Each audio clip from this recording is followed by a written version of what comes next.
বিসমিল্লাহির রহমানির রহিম। নারে তাকবীর, আল্লাহু আকবার।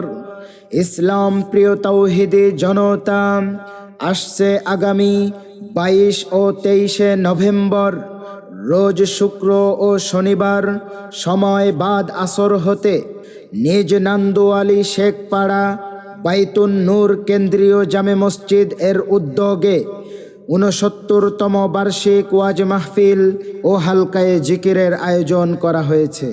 স্থান নিজ নান্দুয়ালি শেখপাড়া বাইতুন নূর কেন্দ্রীয় জামে মসজিদ প্রাঙ্গণ, মাগুরা।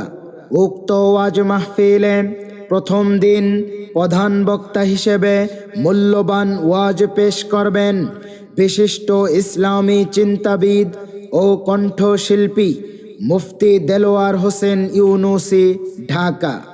বিশেষ